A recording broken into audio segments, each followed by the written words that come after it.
I think that all these subgenres have created their own kind of scenes within the Yeah. culture, and there's so much love for the certain sounds that when you go to these parties, the energy is like a 10. Yeah. And also, I'm a huge, I got into this in the early 90s. Yeah. And I say that because I'm hearing a lot of these sounds and samples and stuff from back in the Kind of day, throwbacks. throwback stuff, and that nothing makes me smile more than that. Yeah. So, speaking from my perspective, I'm really liking what's happening in music right now.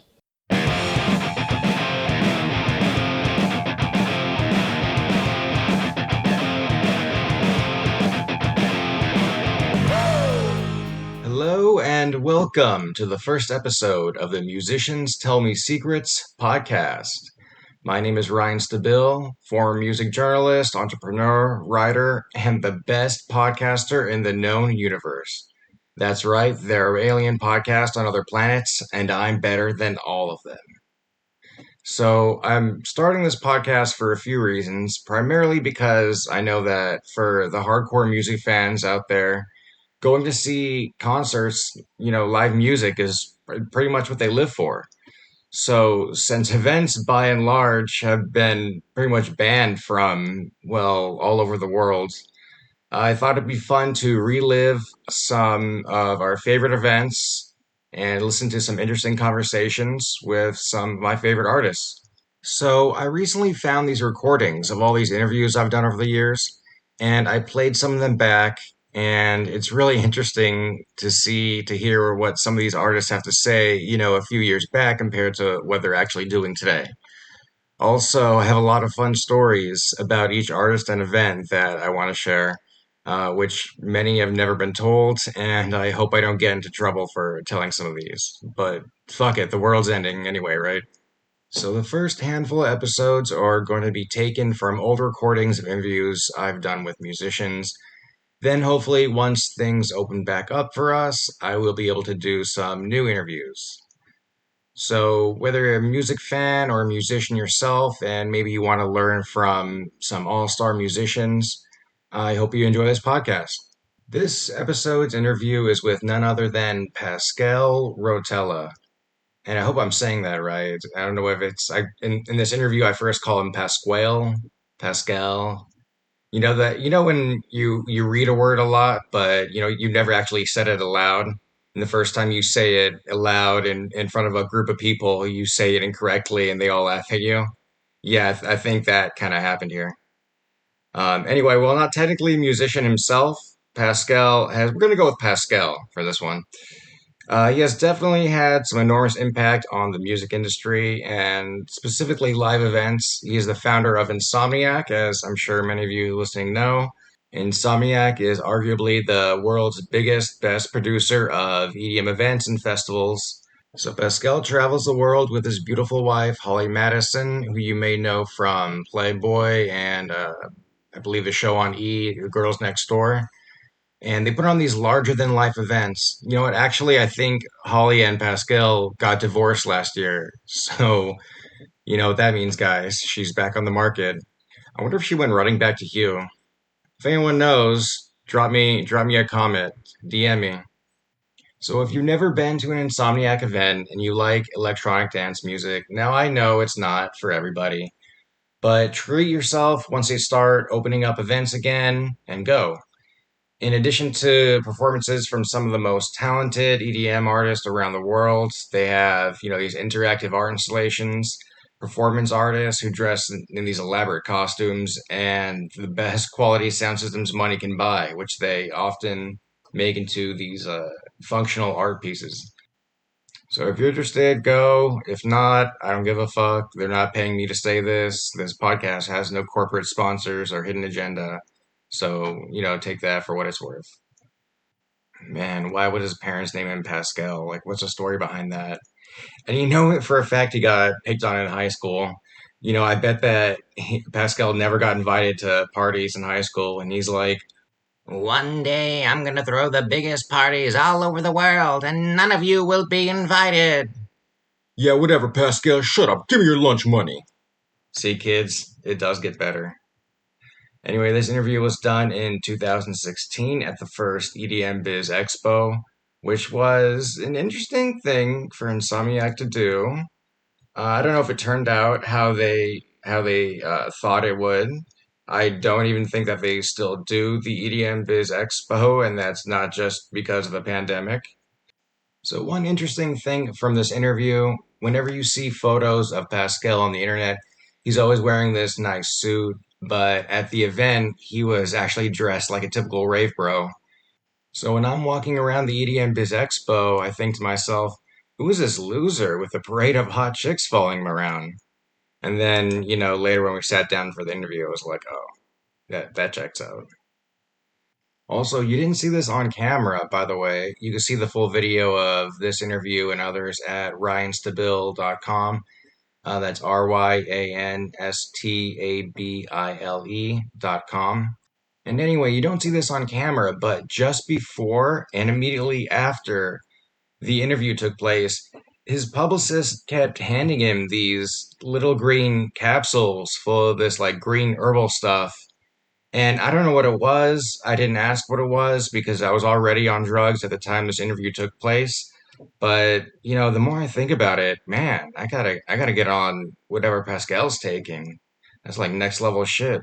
But man, he must have taken between like 12 to 15 of these things in total, these mystery capsules. And the more I think about it, it might have been Kratom because they were the same color as Kratom is, and I know that you need to take a shit ton of that stuff in order for it to work. Don't ask me how I know that, but I don't know, man. Maybe Pascal is addicted to kratom. Anyway, this conversation that we have is especially interesting because in it, Pascal talks about how the music industry has changed as a whole over the last few years, and then he gives us his prediction for how an Insomniac will evolve to meet the needs of the changing music industry in the future. And he also gives some advice to anyone who aspires to build, this massive event production company like he did. Real humble guy. Anyway, when you listen to this, it's important to remember that it's from 2016. Now, it's still a great conversation with a brilliant man and Pascal. No, I'm kidding. No, Pascal's great. I really enjoy this. And without further ado, here is Pascal Rotella. This is Ryan Stabil here at the Access TV, and I'm here with Pasquale. How you doing? I'm doing great, man. How's your EDM Biz Expo 2016 been? Really good. Yeah, I've had a lot of fun. It was interesting to hear some of the panels, and I'm excited for the weekend. Yeah, awesome. So what do you really look forward to here at the Electric Daisy Carnival? After spending so much time putting all of it together after all these years, what is your favorite part? I can't wait to see all the people.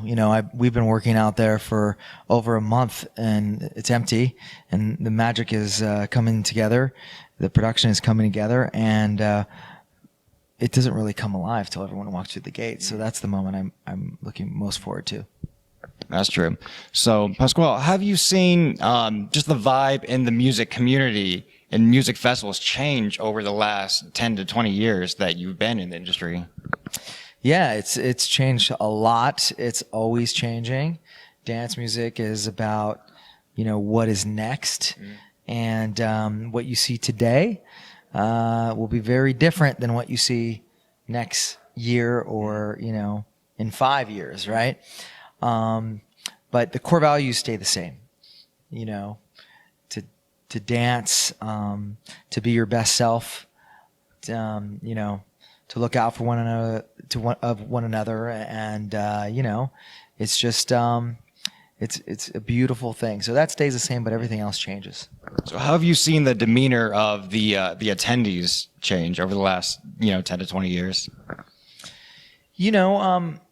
There's a little bit different element, from back in the day before people were dancing in every which direction, and now, because dance music has crossed over and has been accepted to a lot of people commercially, you have a little bit people try to treat it like a concert. That's why we came up with the term headliner, so that people understood that you're just as important as the person that's on stage. And so that's a little bit of a change. But I feel like we're getting back to our roots a little bit. People are dancing more, and they're not gawking at the DJ as much, and then it's a little variety of everything. People are exploring and getting into the music versus infatuating over the human being that's up there making some magic happen. Absolutely. So when did you decide to use the term headliner to describe, any music festival patron at Insomniac events? When I saw that was being lost, that expression of individuality was being lost, and that people were just kind of thinking that this was a concert, I didn't get into this because I wanted to throw concerts. I got into this because I was part of a community. I was a fan. I was someone on the dance floor, and I was very, the music and rocking out to it and it being the best music on the planet, that's important to have there. But I didn't want that to take away from the synergy between the people that were on that dance floor and, it's almost like they're dancing for each other. They're the DJ's playing for the crowd and putting on a performance. But the people are always also putting a performance on for the DJ. He doesn't want to be up there, in the mix, killing it, and look out, and all he sees is People staring at him. people's eyeballs staring at him, standing still. I much rather, as a DJ, look out to the crowd and just see movement. Yeah. The back of people's heads, the side of people's heads, people's arms in the air, people just going bananas. That's DJing, and they're performing for the DJ. They're performing for each other. Not that they're meaning to do that, but as someone that has been in this culture and loves these events and goes out and, still as a fan, I'm a big, I love feeling that energy. Yeah. And there's nothing better than all those elements coming together. The best music in the world, the best energy in the world, and people just bugging out like that, It's a different, I'm not knocking concerts. Those are awesome too. But it's very different. We're not ripping, we're not walking in, getting our tickets ripped and finding our seat and just waiting. Yeah. We're part of this. So we're never going to have seats at a festival, Insomniac show? No seats at any Insomniac festivals. I was at Surrender nightclub last night watching Skrillex and Marshmello perform, and I love those artists so much. I've seen them perform, a dozen times, and they always kill it. But there's something different about, the energy at a Las Vegas nightclub that's absolutely is the complete antithesis of something you would find at Electronic Daisy Carnival. And what's weird is, most of the people there were also in town for EDC. So my question is, what do you think the difference is between a concert or a nightclub compared to a music festival or Insomniac show? Well, the difference between an Insomniac show and a concert is that we like to feature art in all its forms. Music, installations, theatrics, production, visuals, 360 environments. We also have an amazing fan base that brings some of that as well. The totems that are out there. I mean, I'm dying laughing sometimes when I see some of these totems. Like there's comedy attached to it, and there's art and there's beauty and some people are think that somehow focusing on these other art forms and all these other great things that music somehow falls to the side, and that's crazy. Yeah. music is the soundtrack to every movement that's happening and everything that's going on, and we want it to be the best, you know, in the world. So, yeah, that's, you know, in a concert, you know, you're more of a spectator, you know, waiting to get entertained, and that's okay. You're playing music at you. Yeah, you know, they're giving the audience something. Yeah. But the audience will applaud and give something back, but not at the level that like a dance music festival like EDC, you know. We you know, there's love going coming from all different directions, you know. So that's what I'm trying to find out is it's something very unique about Insomniac shows and music festivals in general around the world, where you'll have, you know, headliners coming from all over the world who don't even understand the lyrics and the music. And they all have the same shared passion, the same positivity, and the same love for the music and one another. And there's this unique trait of people who attend these music festivals that they're so creative, like with the totems, that you don't find in traditional concerts. You'll never find at a punk show or a metal show or a rock show. And that's what I'm really trying to figure out right now. What do you think about that? I mean, those different kind of events that you mentioned are all awesome in their own way, you know. Yeah. You know, they all have something unique to offer. Dance music has something unique to offer. You know, I wouldn't, I don't want to overanalyze it. It's unique, and I want to protect that. I don't want the roots of the culture to be lost. So, you know, it's one of the reasons why I thought of calling the fans the headliners. I didn't want them to just come in and be a concert goer. I go to concerts. I enjoy those. But, you know, you know, you should have all these options. And you know, I love rave culture. I grew up in it, and I've committed my life to it. And it's important to keep it alive. Absolutely. Now, you mentioned earlier about the constantly changing and evolving trends within the EDM community and the industry alone. How do you predict, as an event promoter, as an organizer, how do you predict these changes and apply them to your festivals?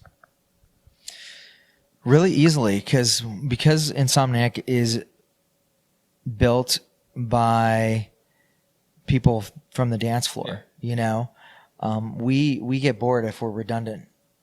You know, if we're delivering the same thing over and over again, because we're coming of a place. We're coming from a place of being a fan first, before being, you know, a businessman. It's organic to change it up. Yeah. It's natural to change it up, because we get excited about the new stuff going on out there, so we want to feature it and put it out there. So what do you think is the biggest influencer that causes these music trends to change? Say the evolution, for example, right now we're seeing the constant breakdown of different subgenres. What do you think causes that? What do you think causes one genre to break down to multiple subgenres and so forth, to the point where it really just doesn't make any sense anymore? And as a music journalist, you need some kind of term or buzzword to classify it. But we're seeing, you know, these musical genres just keep breaking down and dissolving. And what do you think causes that? I think that, you know, I think things that are new are buzzy, and people are always wanting to deliver something new. You have artists that want to create their own sound, and people get attracted to things that are new because they might have been listening to the same style for a while, and you know, dance music's tough like that. You know, and when it comes to like it's exciting, but I understand what you're saying from the journalist's perspective. It's hard to kind of you need a word, but it's well, people have been using the word EDM. You know, some people call that a genre of music, but some people consider all the different dance music genres to be under the EDM umbrella. And you know, it keeps things exciting, and it's hard to, it's moving so fast, right? It's hard to always cover. It's hard for myself even to keep up. That's why I started Night Owl Radio, not only because I missed working with music as much as I used to, but it helps me be in tune and help us decide who we're going to book. A lot of music is coming through my desk. Sure. Right, and it's just it's an exciting time. I think the music right now, by the way, is some of the best music we've had in a while. Why is that? What makes the music right now, the best music compared to last year's EDC, for example? I think that all these subgenres, have created their own kind of scenes within the culture, and there's so much love for the certain sounds that when you go to these parties, the energy is like a 10. Yeah. And also, I'm a huge, I got into this in the early 90s, and I say that because I'm hearing a lot of these sounds and samples and stuff from back in the day. Throwback stuff, and that nothing makes me smile more than that. Yeah. So, speaking from my perspective, I'm really liking what's happening in music right now. So do you have any routines that you do on a daily basis that help you, in your business, in your life, that you stick to, or that you would advise anyone to go about? I mean, I family right now, and I've become a family man recently, and I have to make sure that I have some personal time. I never had that in my life. Insomniac and this culture was everything, and I had nothing else. And now I make sure that I make some time for myself and my family, and that's been something that's pretty new and in recent years, and it's improved my life tremendously. So I would recommend that anyone in the industry, do that as well. Focus on the family. That's right. Last question for you, Pasquale. Do you have any advice out there for anyone looking to do what you have done to build a successful, highly successful music production company? First, don't try doing it unless you're really passionate about it, because it's not easy. You're the only way you're going to survive. You have to love doing this, because it's not an easy road. And nothing's going to be handed to you. You're going to have to work for every single thing that you make happen for yourself. And you don't need to start super big. I didn't start big. People think that EDC was created overnight. My first event had 300 people at it. So don't be afraid to start at that level and build it up from there. And there's a lot, you learn a lot, and the stakes aren't as high when you're starting, a little bit more humbly. Yeah. When your event has maybe 300 people as opposed to, 300,000. Correct. That's right. All right, Pasquale, it's been a pleasure. Thank you very much for speaking with me. Thank you. Thanks for the time. Thank you very much for listening, guys. You can find pictures, video, show notes from this interview and others at ryanstabile.com. That's RYANSTABILE.com. Thank you for listening. The next episode is going to be with Armin van Buren. And stay safe out there, y'all.